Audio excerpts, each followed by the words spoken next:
Charles गुरुमुक्त Sobhraj का जन्म 6 अप्रैल 1944 को वियतनाम के साइगोन शहर में हुआ था।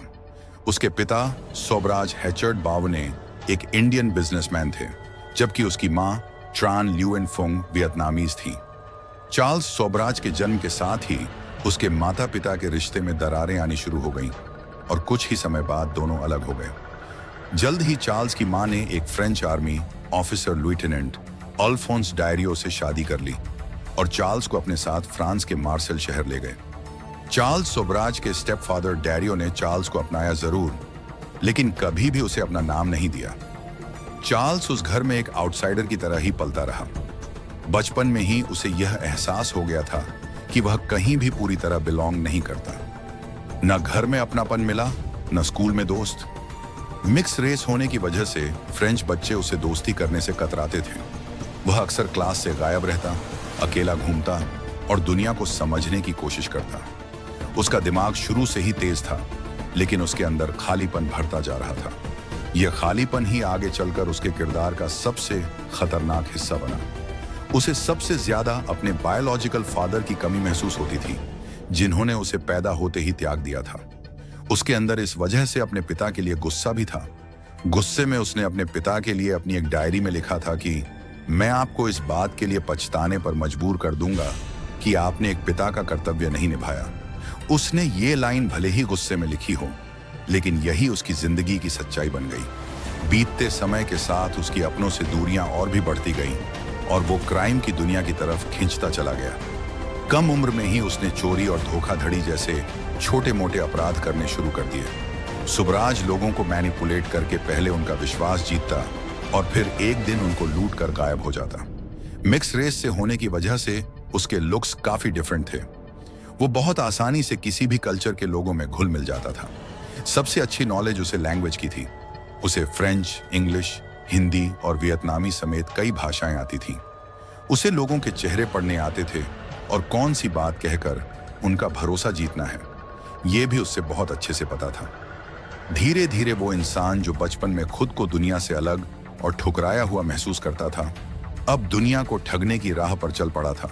वह अलग अलग देशों में ट्रैवल करने लगा और हर जगह उसका एक ही काम होता, लोगों को अपनी बातों में फंसाकर लूटना। दर्जनों चोरियां करने के बाद 1960 श्री में सोबराज 19 साल की उम्र में पहली बार पुलिस की गिरफ्त में आया। उसे एक ज्वेलरी हाइस के आरोप में कस्टोडियल सजा मिली और पेरिस की पॉइजी जेल में बंद कर दिया गया। लेकिन सोबराज जेल में भी लोगों को अपनी मैनिपुलेटिव बातों में फंसाने से बाज नहीं आया। जेल में उसने अपनी किसी मासूम और लाचार इंसान की इमेज बनाई, जैसे वो कोई बेचारा हो जो हालात का शिकार बन गया। उसका यह खेल इतना कन्विंसिंग था कि जेल के कई अफसर तक उसे हमदर्दी रखने लगे। जहां दूसरे कैदियों को सख्त सजाएं मिलती थीं, वहीं सोबराज पर हमेशा हल्का हाथ रखा जाता। इसी दौरान उसकी मुलाकात फेलिक्स डी एस्कॉग्ने से हुई, जो एक वेल्थी यंग मैन था और हर हफ्ते पॉइसी प्रिजन में कैदियों की लीगल हेल्प करता था। सोबराज ने अपनी चालाकी से फेलिक्स डी एस्कॉग्ने को अपने चार्म में उलझा लिया। कुछ ही मुलाकातों में दोनों अच्छे दोस्त बन गए। इसी दोस्ती के चलते सोबराज जेल से रिहा होने के बाद अपने घर न जाकर सीधे फेलिक्स के घर रहने चला गया। उम्र बढ़ने के साथ वह अब पहले से ज्यादा सतर्क और चालाक हो चुका था। फेलिक्स के घर में रहने की वजह से चार्ल्स सोबराज दो बिल्कुल अलग अलग दुनियाओं में जी रहा था। एक तरफ फेलिक्स डी एस्कॉग्ने की उजली दुनिया, जहां वह हायर सोसाइटी के लोगों के साथ घुलता मिलता और समाज सेवा करने की एक्टिंग करता, जबकि दूसरी तरफ उसकी अपनी क्राइम की दुनिया थी, जहां चोरी, धोखाधड़ी और अपराध ही उसकी असली पहचान थी। इसी दौरान एक पार्टी में सोबराज की मुलाकात पेरिस की रहने वाली यंग एंड ब्यूटीफुल लड़की शैंटेल कॉम्पेनियन से हुई। सोबराज की चार्मिंग पर्सनैलिटी ने शैंटेल का दिल जीत लिया। दोनों के बीच दोस्ती हो गई और कुछ मुलाकातों के बाद यह दोस्ती प्यार में बदल गई। निशाने पर अमीर लोग होते क्योंकि मोटी रकम वहीं से आती थी। सोबराज फिर से पुलिस की नजरों में आने लगा था, क्योंकि जब भी किसी अमीर के घर चोरी होती, वहां पुलिस को उसकी मौजूदगी का कोई ना कोई सबूत मिल जाता। इसलिए पकड़े जाने के डर से साल 1970 में एक रोज उसने अपने दोस्त फेलिक्स से घूमने के लिए उसकी कार मांगी और अपनी पूरी जमा पूंजी लेकर अपनी पत्नी के साथ फ्रांस से ईस्टर्न यूरोप के रास्ते एशिया की ओर निकल गया। इस सफर के दौरान भी सुबराज ने कुछ लोगों से दोस्ती करके उन्हें लूटा और उसका सफर बॉम्बे आकर रुका। यहीं पर उसकी वाइफ को एक बच्ची हुई। हालांकि पिता बनने के बाद भी सुबराज के अपराधों में कोई बदलाव नहीं आया। उसने कुछ ही दिनों में बॉम्बे में कार चोरी और तस्करी का एक बड़ा नेटवर्क खड़ा कर लिया।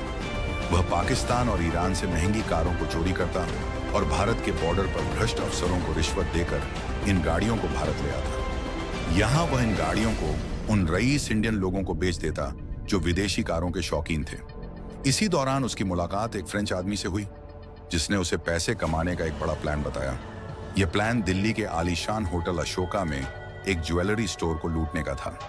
चार्ल्स ने तय किया कि वह अशोका होटल में उस ज्वेलरी स्टोर के ठीक ऊपर वाले एक कमरे में ठहरेगा और कमरे के फ्लोर में बड़ा होल करके रात के समय ज्वेलरी स्टोर में कूदकर उसमें रखे महंगे गहनों को लूटकर फरार हो जाएगा। अक्टूबर 919 के एक दिन सुबराज अशोका होटल जा पहुंचा।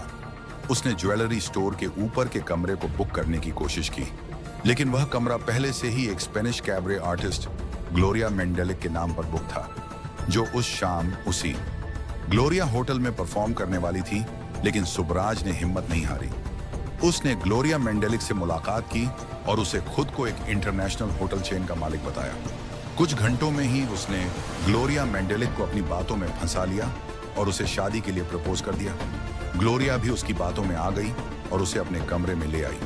शाम को ग्लोरिया परफॉर्म करने के लिए होटल के नाइट क्लब चली गई और चार्ल्स उस कमरे में अकेला रह गया। इसके बाद उसने तुरंत चोरी की असली तैयारी शुरू कर दी। उसने एक ड्रिल मशीन से फ्लोर में छेद करने की कोशिश की, लेकिन बीच में ही ड्रिल मशीन टूट गई। उसको लगने लगा कि उसका प्लान फेल हो जाएगा, लेकिन वो कोई आम चोर नहीं था। उसे चोरी करने में ऐसी महारत हासिल थी कि हालात जैसे भी हों, वो खुद के लिए रास्ता बना ही लेता था। इसके बाद उसने प्लान बी पर काम करना शुरू किया। जब ग्लोरिया वापस आई तो उसने उससे ज्वेलरी स्टोर के मालिक को फोन करवाया। कॉल पर चार्ल्स सुबराज ने खुद को बड़े रौब के साथ नेपाल का प्रिंस बताया और उसे कहा कि उसे बेशकीमती गहनों में बेहद दिलचस्पी है। उसने ये भी कहा कि वो गहने ग्लोरिया के साथ उसी के कमरे में देखना चाहता है। जौहरी को जरा भी शक नहीं हुआ।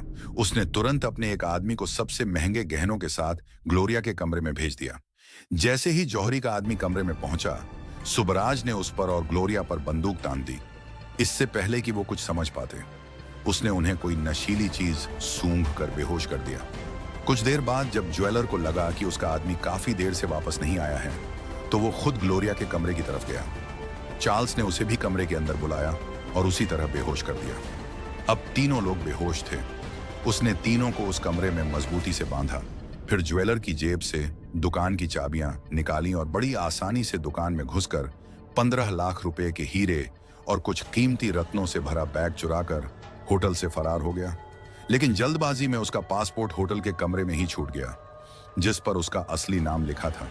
3 घंटे बाद जब तीनों को होश आया तो उन्होंने प्रोफाइल और सिक्योर होटल में डकैती की खबर से पुलिस महकमे में हड़कंप मच गया। कुछ पुलिस वाले होटल के आसपास के इलाकों में उसकी तलाशी करने लगे और कुछ सीधे एयरपोर्ट की तरफ भागे, क्योंकि उन्हें चार्ल्स का पासपोर्ट देखकर यह शक था कि वह जरूर देश से बाहर भागने की कोशिश करेगा। एयरपोर्ट पहुंचने पर पुलिस की आशंका सही साबित हुई। चार्ल्स सुबराज वहां कस्टम काउंटर पर पेरिस जाने वाली एयर फ्रांस की फ्लाइट का इंतजार कर रहा था। लेकिन जैसे ही उसने जौहरी के आदमी को पुलिस के साथ एयरपोर्ट पर देखा, वो बड़ी चालाकी से पुलिस के हाथ लगने से पहले ही वहां से गायब हो गया। लेकिन उसकी आजादी ज्यादा दिन तक नहीं चली। करीब 2 हफ्ते बाद बॉम्बे के ताजमहल होटल में उसने एक फॉरेन टूरिस्ट को लूटने की कोशिश की, लेकिन इस बार वो बच नहीं पाया और मुंबई पुलिस ने उसे वहीं गिरफ्तार कर लिया। इस बार उसने अपनी पत्नी और बच्चे को भी पीछे छोड़ दिया और ईरान फरार हो गया। उसे ये बात अच्छे से समझ आ चुकी थी कि अब उसकी और उसकी पत्नी शेंटल की शादी का अंत हो चुका है। उसकी पत्नी अब उसके साथ नहीं रहना चाहती थी, क्योंकि उसकी वजह से उस पर भी कई देशों में आपराधिक केस दर्ज हो